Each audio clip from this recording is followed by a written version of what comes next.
Bagaimanapun rajinnya seorang beribadah, bagaimanapun luasnya pengetahuannya, katakan dia hafidz Al-Quran, menguasai berbagai macam disiplin ilmu agama, tapi kalau tidak terdapat rahmat di hatinya, orang semacam ini juga jauh dari rahmat Allah Subhanahu wa ta'ala.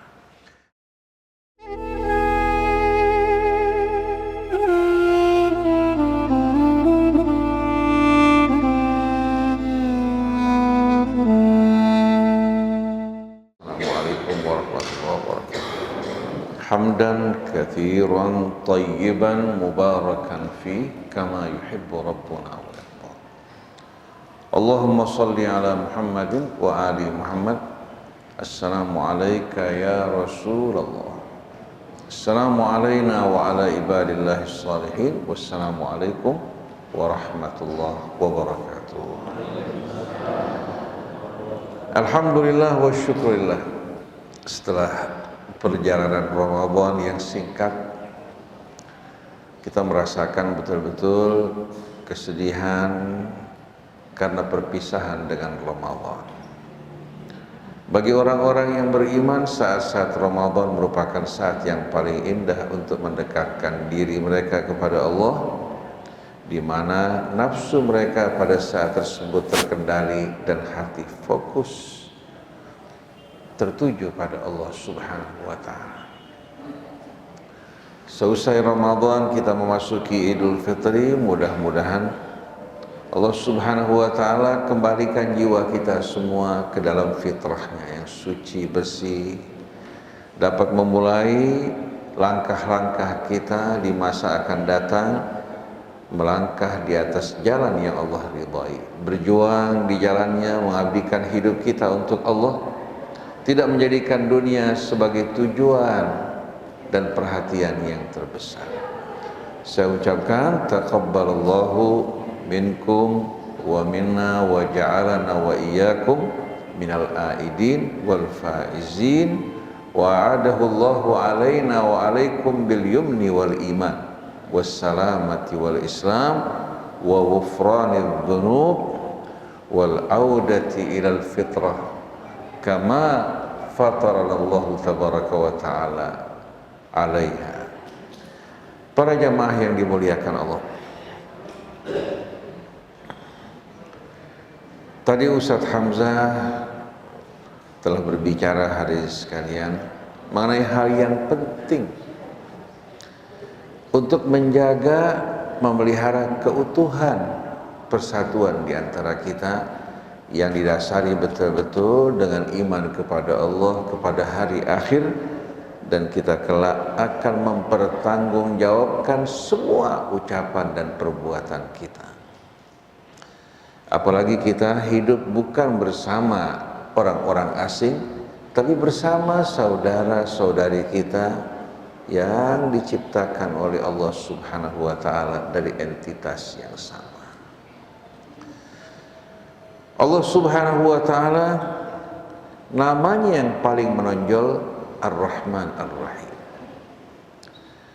Oleh karena itu Allah Subhanahu wa ta'ala mengingatkan kita berulang kali dalam setiap sholat kita untuk betul-betul memahami dan mengenali Tuhan kita yang Maha Pengasih lagi Maha Penyayang. Di mana hadirin sekalian kita diajarkan dalam setiap memulai aktivitas kita, memulainya dengan nama Allah Ar-Rahman Ar-Rahim. Bismillahirrahmanirrahim. Banyak orang beranggapan ini hanya sebagai pembukaan biasa, padahal sebetulnya pembukaan ini pembukaan yang akan membuka hati kita untuk betul-betul hadirin sekalian meresapi dan menyadari akan asal-usul kita yang berasal dari Allah, yang berasal dari belayan rahmat dan kasih-Nya yang tak terhingga. Bismillahirrahmanirrahim, dengan nama Allah yang Maha Pemurah lagi Maha Penyayang. Allah yang Maha Pemurah lagi Maha Penyayang yang mengutus nabinya sebagai pembawa rahmat lil alamin. Wa ma arsalnaka illa rahmatan lil alamin. Allah Subhanahu wa Ta'ala juga menciptakan kita semua dan menempatkan kita dalam tempat yang sama yang bernama Rahim, yang dipetik dari nama Allah juga Ar-Rahman Ar-Rahim. Seharusnya dalam kehidupan kita ini, sebagaimana yang Allah Subhanahu wa Ta'ala ajarkan dan ingatkan kita berulang kali, rahmat betul-betul menyelimuti jiwa kita, baik terhadap keluarga kita, saudara-saudara kita, masyarakat kita secara menyeluruh. Bahkan Allah Subhanahu wa Ta'ala memerintahkan kita untuk memperlakukan makhluk Allah dengan rahmat, bukan hanya terhadap manusia, terhadap hewan. Bagaimana ketauladanan Nabi kita Muhammad sallallahu alaihi wasallam dalam memperlakukan hewan dengan perlakuan yang betul-betul penuh dengan kasih dan sayang. Bahkan bukan hanya terhadap orang-orang yang beriman, tapi terhadap orang-orang yang tidak beriman pun, orang-orang yang tenggelam dalam kesyirikan, bagaimana Nabi mengajak mereka dengan ajakan yang penuh dengan rahmat dan kasih. Kalau tidak mungkin sama sekali mereka akan menyambut Nabi kita. Bukan dengan permusuhan, bukan dengan kebencian, bukan dengan sikap yang kasar dan arogan, tapi dengan rahmat. Fabima rahmatin minallahi linta lahum. Dengan rahmat dari Allah, kamu bersikap lemah lembut terhadap mereka. Walau kunta faddan ghalidhal qalbi lan faddu min hawlik. Kalau seandainya kamu bersikap kasar, bersikap keras, bersikap arogan dan berhati keras, niscaya mereka akan apa? Akan lari, bubar meninggalkan engkau. Dalam bahasa Arab kata infadda yanfaddu itu ya, mutawa'ah dari kata kerja nafadha yanfidhu. Kalau orang mengebut pakaiannya ya, itu namanya nafadha yanfidhu. Dari hasil kebutan tersebut debu-debu kotoran bertaburan. Begitu juga orang-orang ya, di sekeliling Nabi kita, kalau Nabi memperlakukan mereka dengan cara yang kasar dan arogan, berhati keras, tidak berhati lembut, walaupun dia seorang Nabi dan Rasul, niscaya mereka akan lari meninggalkan Nabi kita. Nah, banyak orang mengaku sebagai pengikut Rasul dan sunnahnya, tapi ternyata kalau kita cocokkan sikap dan perilakunya jauh dari sunnah Nabi kita Muhammad SAW. Di mana sunnah dalam benak mereka hanya berkaitan dengan ibadah ritual. Di luar sunnah masuk dalam kategori bid'ah, dan bid'ah juga dibatasi pada hal-hal yang berhubungan dengan ritual.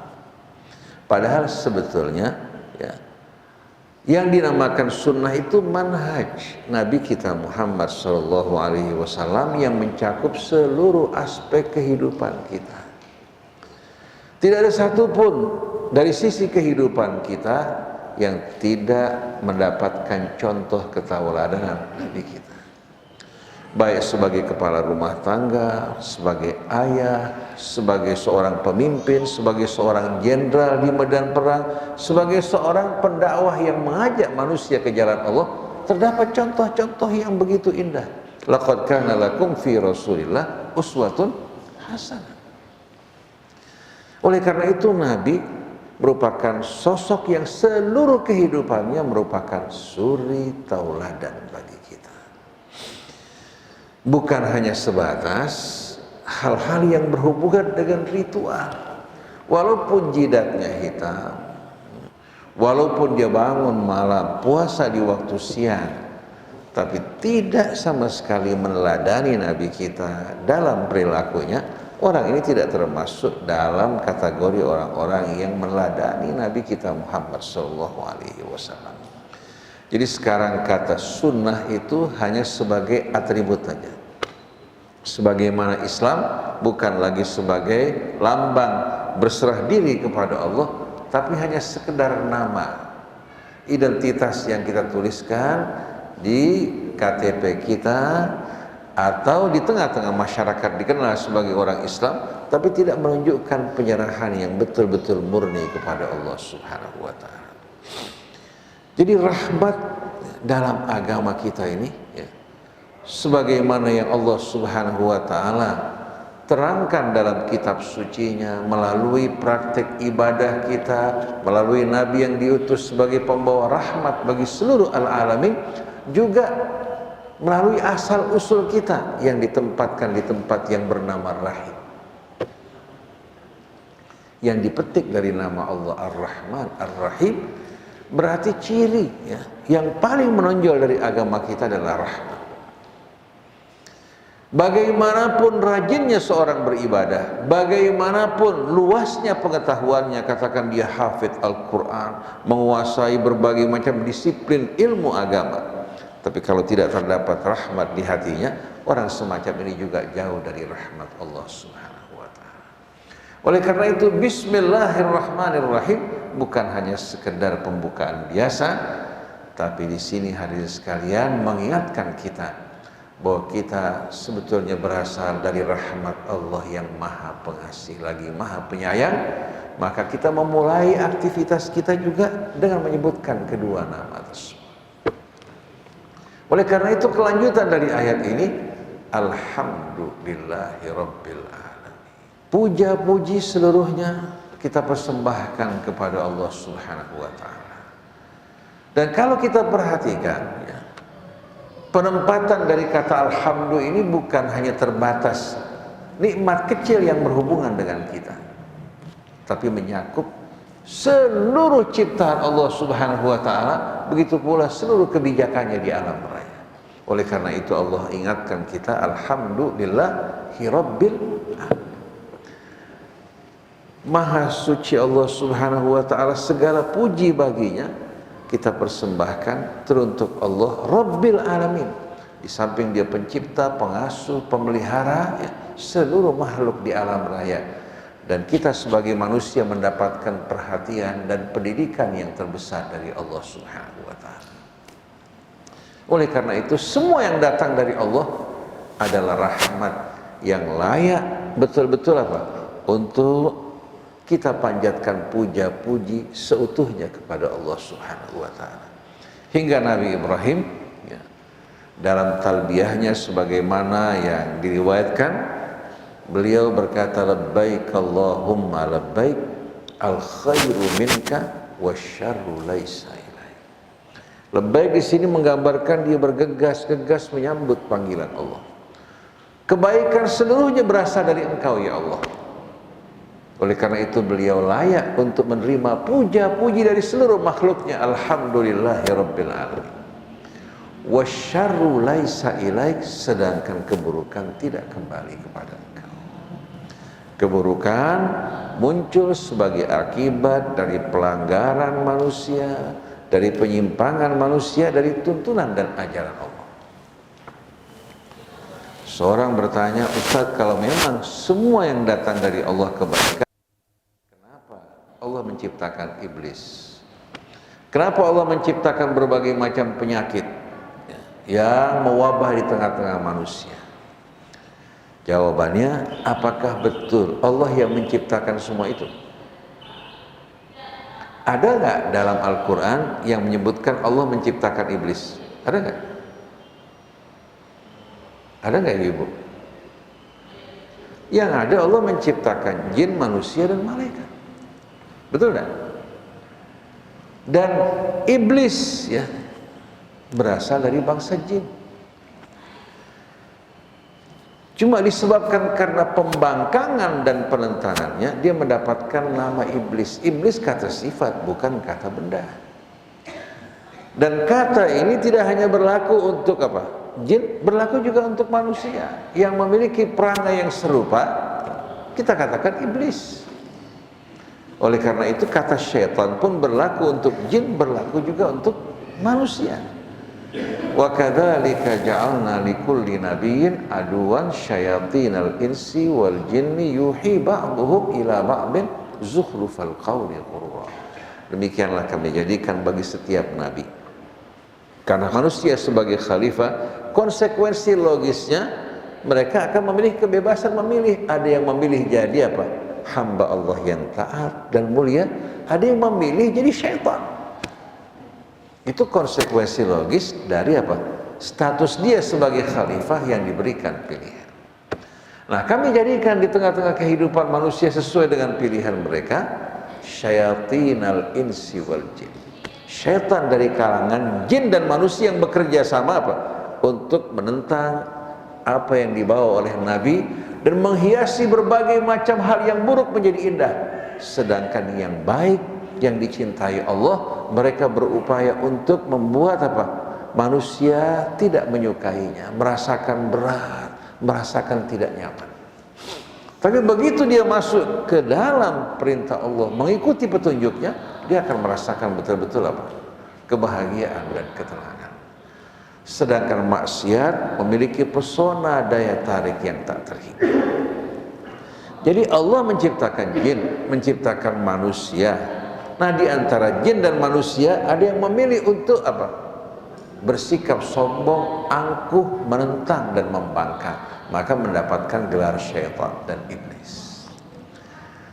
Sedangkan mereka yang beriman dan taat, mereka adalah makhluk-makhluk dan hamba-hamba Allah yang soleh, yang masuk dalam kategori aulianya. Ala inna auliya Allah la khaufun alaihim walahum yahsanun. Sesungguhnya wali-wali Allah yang menjadikan Allah sebagai walinya, Allah juga mengangkat mereka sebagai walinya. Jadi ada timbal balik. Manusia menjadikan Allah sebagai walinya, meninggalkan syaitan, Allah angkat mereka sebagai wali. Nah, para wali-wali Allah ini, mereka tidak akan mengalami ketakutan, kesedihan. Bagaimana mereka akan takut dan sedih sedangkan Allah bersama mereka? Allah pelindung mereka, Allah penghibur mereka. Walahum yahsanun. Siapa alladzina amanu wa kanu yattaqun? Orang-orang yang beriman dan bertakwa kepada Allah, yang memasrahkan hidup mereka kepada Allah dengan penuh betul-betul rasa aman tanpa kebimbangan, keraguan. Mereka juga menjaga pesan-pesan bimbingan dan petunjuk Allah. Dan kata wali ini yang jamaknya aulia tidak diperuntukkan untuk mereka-mereka yang mampu untuk apa? Melakukan perbuatan-perbuatan yang aneh ya, atau menunjukkan keramat-keramat yang berlebihan sampai membuat manusia bukan datang pada Allah, datang kepada mereka memohon pertolongan. Akhirnya yang bejat, yang fasik pun dianggap wali.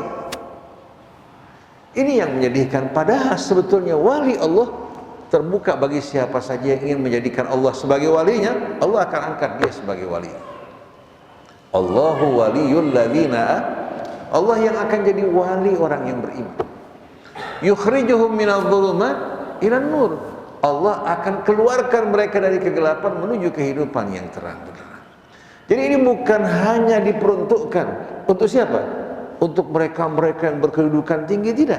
Siapa saja yang ingin menjadikan Allah sebagai walinya, bernaung di bawah naungannya, mempercayakan hidupnya kepada Allah, Allah akan angkat dia sebagai walinya. Allah keluarkan mereka dari kegelapan menuju kehidupan yang terang benderang, dan mereka tidak akan mengalami ketakutan dan kesedihan. Kira-kira para jamaah sekalian tertarik nggak untuk menjadi wali Allah?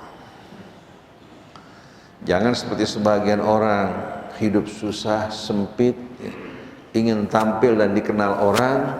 Mulai hari ini sekalian dia mempelajari ilmu hikmat katanya untuk bisa menjadi wali, bisa ngobatin orang.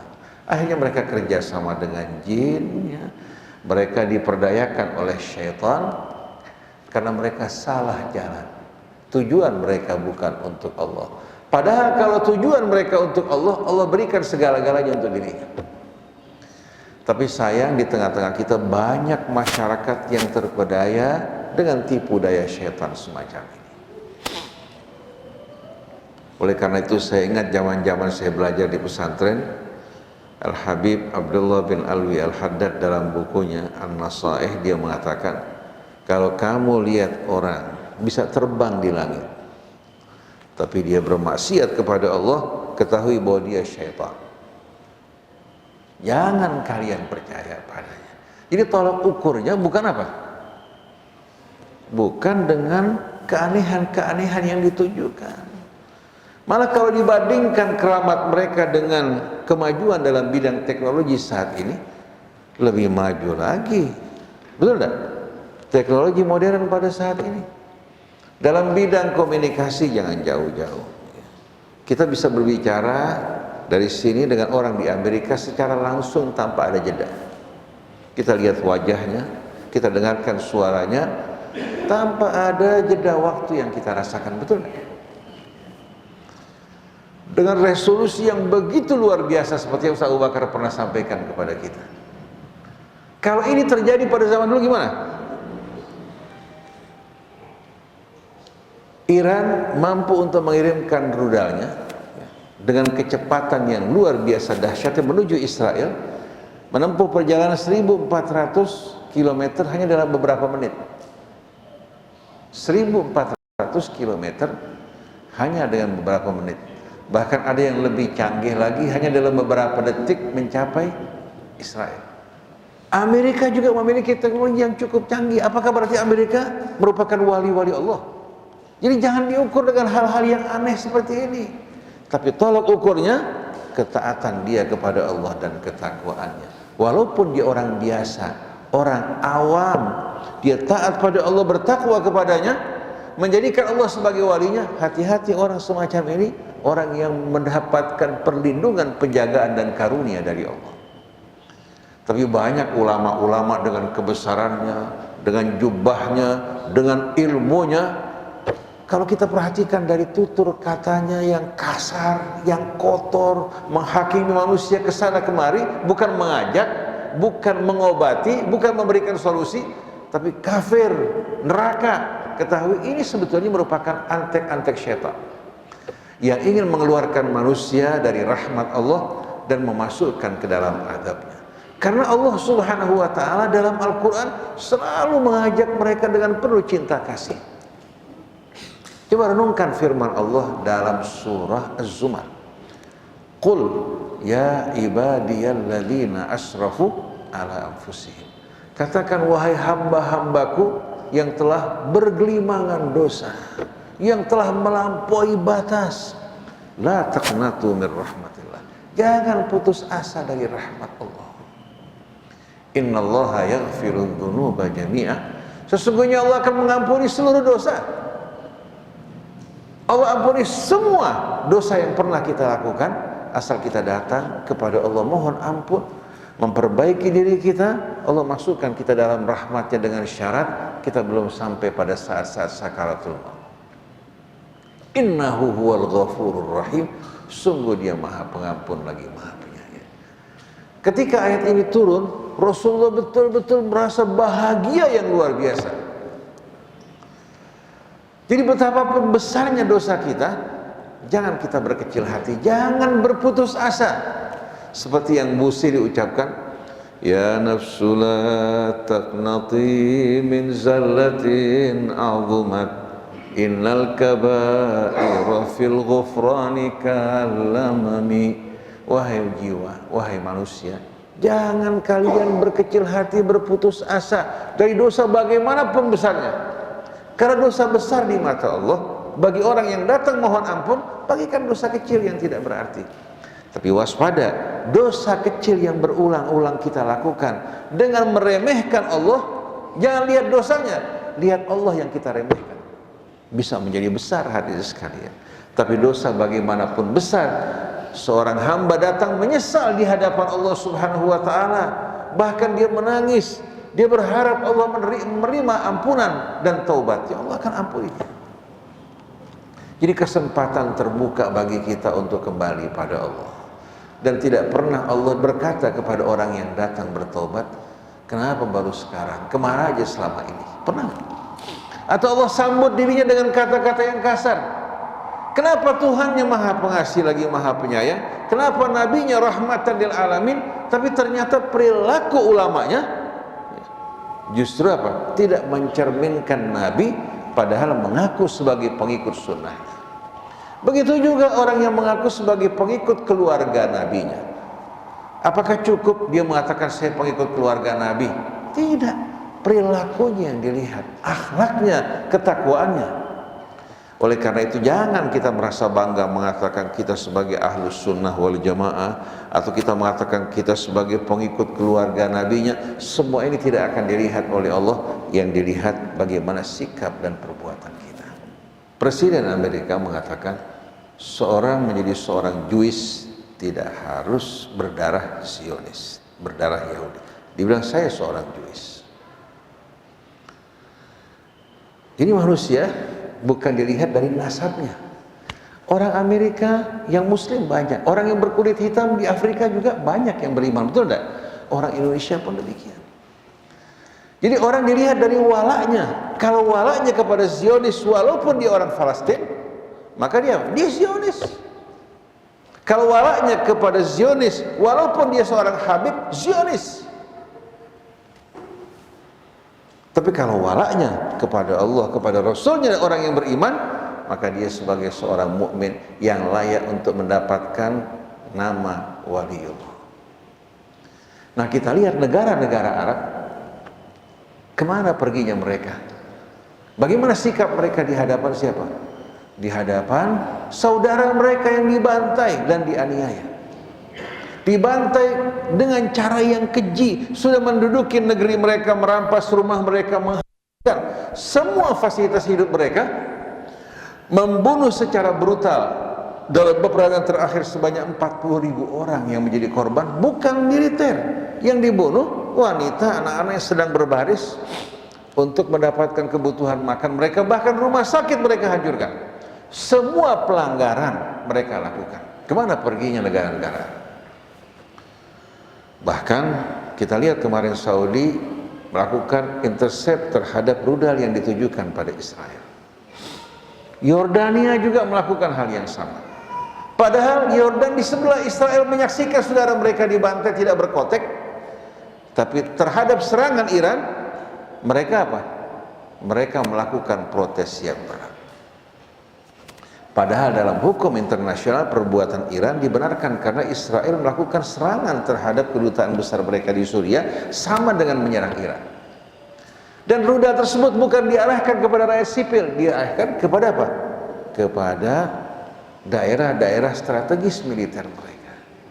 Nah, dari sini kita bisa melihat walaupun negara-negara Arab mereka sebangsa dengan siapa? Dengan saudara kita di Palestina. Tapi para pemimpin Arab kita layak mengatakan mereka sebagai Zionis. Sebagai Zionis. Dan yang unik, serangan Iran ditafsirkan oleh sebahagian orang yang jiwanya Zionis bahwa itu merupakan drama antara Israel bersama Iran. Karena apa? Karena kebencian. Rupanya hati mereka bersama Zionis.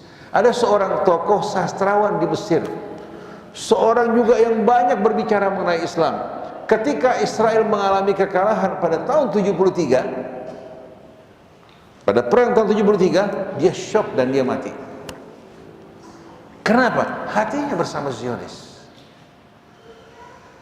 Dan berdirinya negara Saudi Arabia, Emirat Arab, berdirinya semua ini dengan dukungan dari Zionis. Semenjak Khilafah Utsmaniyah mengalami keruntuhan, kemudian kita saksikan para pemimpin Arab diajak bekerja sama, ya. Untuk apa? Untuk membuka jalan bagi tegaknya negara Zionis. Bahkan pasukan-pasukan negara Arab termasuk yang berperan dalam menyingkirkan orang-orang Palestina pada tahun 40-an dari wilayah Palestina dengan alasan mereka akan berperang bersama Israel. Setelah Israel kalah, silahkan kalian kembali. Ternyata setahun kemudian mereka berdamai. Yang dikeluarkan dari Palestina tidak pernah kembali lagi. Jadi para jamaah harus ingat, jangan terpedaya dengan atribut dan nama, baik itu nama ahlus sunnah, ya, atau nama katakan sebagai pengikut keluarga Rasul. Periksa akhlak dan pribadinya. Di saat dia mengajak kepada Allah, berakhlak mulia, bertakwa kepadanya, hormati dia, hargai dia, dan ingat, jadikan dia sebagai saudara. Tapi walaupun dia mengaku sebagai pengikut sunnah Rasul atau keluarga Rasul, tapi hatinya bukan bersama Allah, bukan bersama Rasulnya, bukan bersama orang yang beriman, ini merupakan musuh Allah dan jangan jadikan dia sebagai teman. Jadi orang dilihat dari walaknya. Innama waliyukumullah wa rasuluhu walladzina amanu alladzina yuqimunas shalah wa yu'tunaz zakah wa hum raki'un wa man yatawallallaha wa rasulahu walladzina amanu fa inna hizballahi humul ghalibun. Sesungguhnya wali kalian yang ditentukan oleh Allah adalah Allah, wa rasuluhu, dan rasulnya sebagai pembawa risalah dari Allah, walladzina amanu, dan orang yang beriman, apapun sukunya, apapun bangsanya. Alladzina yuqimunas shalah, yang mendirikan salat, wa yu'tunaz zakah, mereka mengeluarkan zakat mereka, wa hum raki'un, dan mereka tunduk di hadapan kebesaran dan keagungan Allah. Saya nggak bawakan versi riwayatnya, tapi dalam makna yang lebih luas, jiwa mereka hanya tunduk kepada Allah Subhanahu wa ta'ala. Ini penting sekali. Tunduk kepada Allah akan membuat mereka hadirin sekalian siap mengorbankan segala-galanya untuk Allah. Wa man yatawallallaha wa rasulahu walladzina amanu fa inna hizballahi humul ghalibun. Siapa yang menjadikan Allah, Rasulnya, dan orang yang beriman sebagai walinya, maka Hizbullah akan meraih kemenangan. Oleh karena itu hadirin sekalian, kita kebanyakan ini baru Islam hanya sebatas kulit, belum betul-betul meresapi Islam dalam arti penyerahan secara total kepada Allah. Oleh karena itu kita menjadi bahan pelecehan, seperti yang kita dengar dari Gilbert, seorang pendeta Nasrani, melecehkan umat Islam ya, yang mengerjakan sholat dan lain sebagainya, tapi dia mengatakan cuma 2,5%.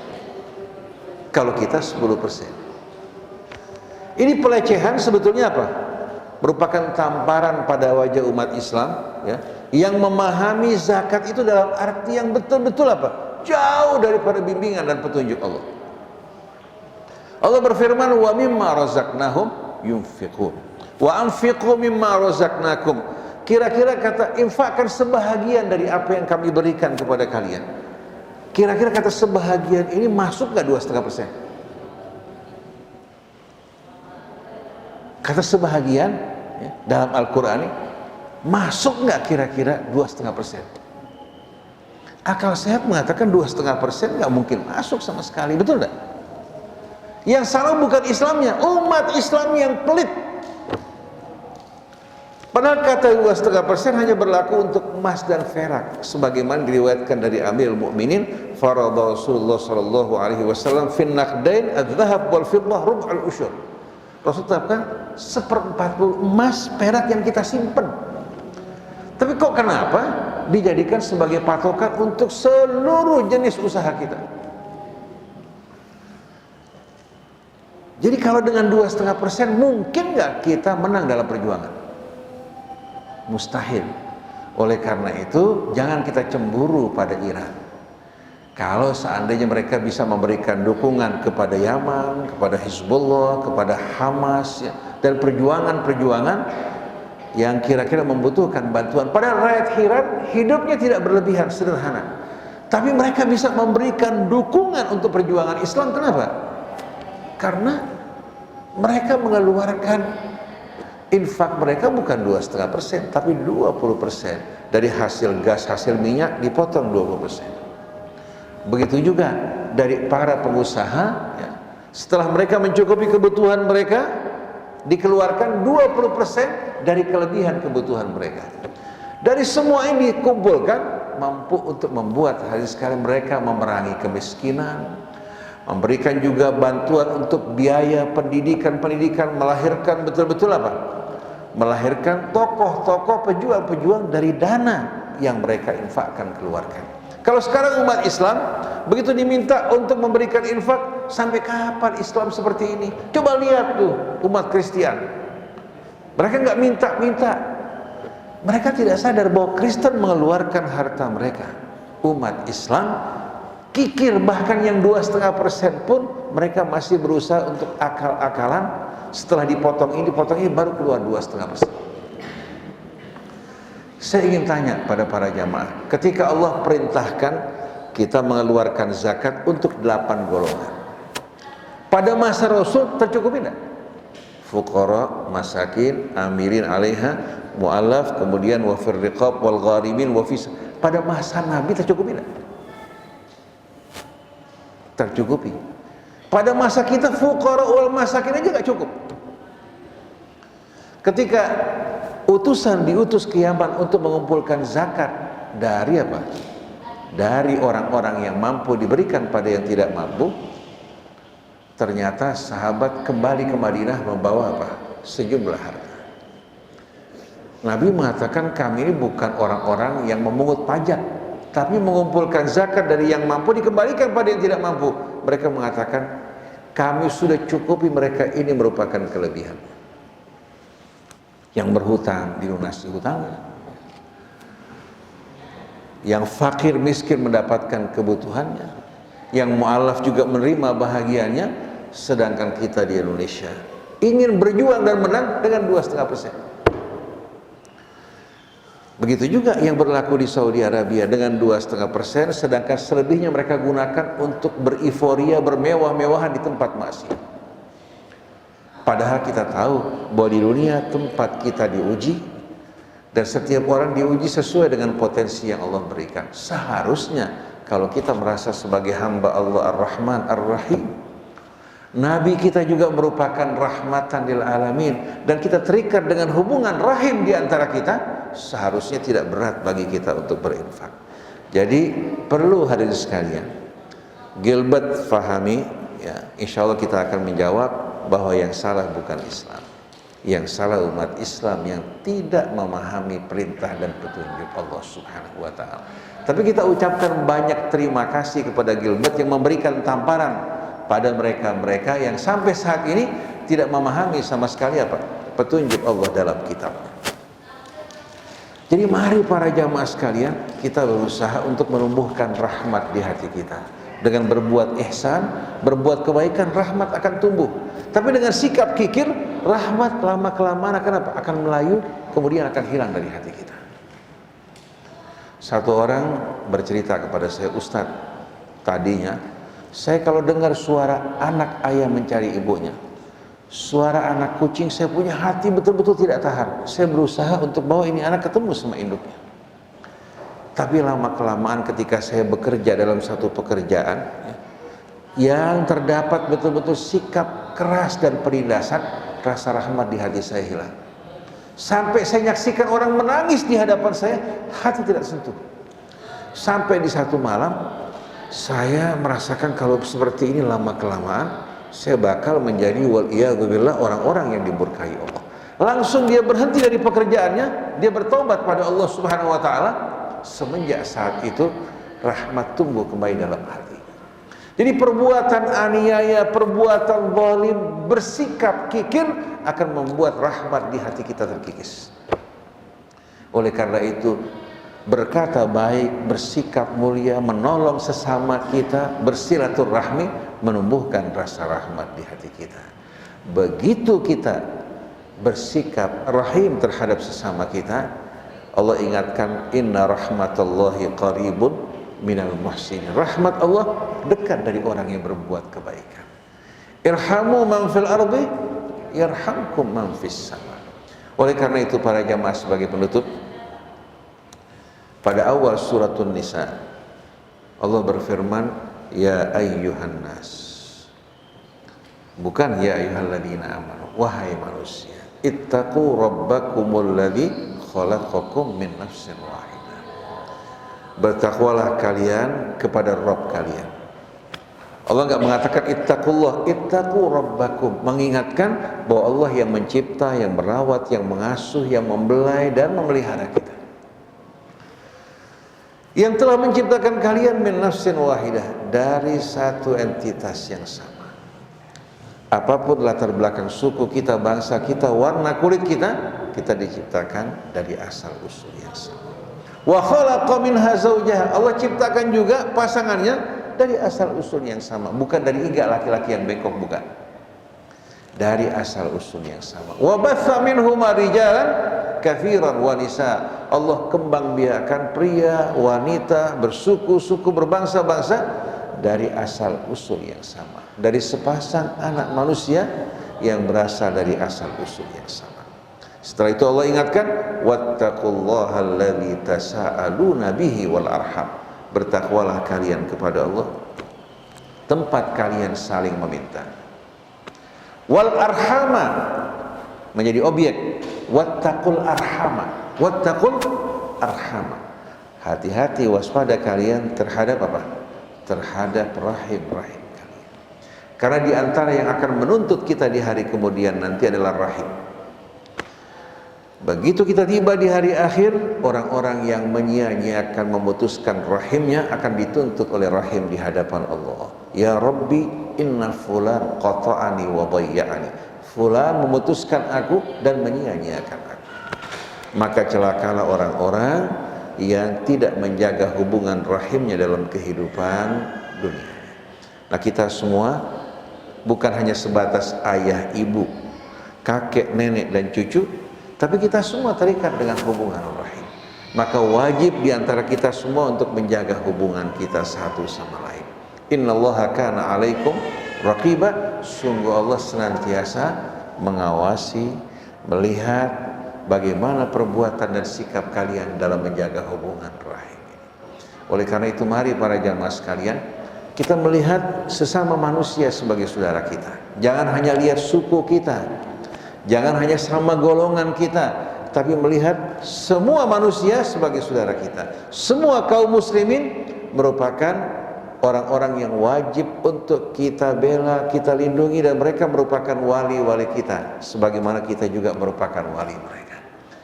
Kalau kita mampu untuk menjaga hal ini, insya Allah ini akan menjadi motivasi untuk bersikap baik, bersikap mulia, menolong, membantu, dan menumbuhkan kecintaan di antara kita semua. Akan mampu untuk menjauhkan syaitan dari kehidupan kita, dan mudah-mudahan Allah pererat hubungan di antara kita atas dasar iman kita, takwa kita, menyuburkan rahmat di hati kita, dan menjadikan kita orang-orang yang menyerahkan wala kita hanya untuk Allah, Rasulnya, dan orang yang beriman. Dan kita berharap Allah bersihkan jiwa kita dari fanatisme terhadap kelompok dan golongan, tapi tidak membenci orang yang berasal dari kelompok dan golongan manapun. Kita bertemu ahlus sunnah saudara kita, bertemu juga ikhwan dari syiah saudara kita, dengan syarat apa? Betul-betul sunnah itu menjadi apa? Menjadi amalan, bukan hanya sebagai atribut, tapi hati mereka untuk syaitan. Begitu juga terhadap para pengikut keluarga Rasul, kita mencintai mereka, bersahabat bersama mereka, berkumpul bersama mereka, dengan syarat mereka mengikuti betul-betul apa?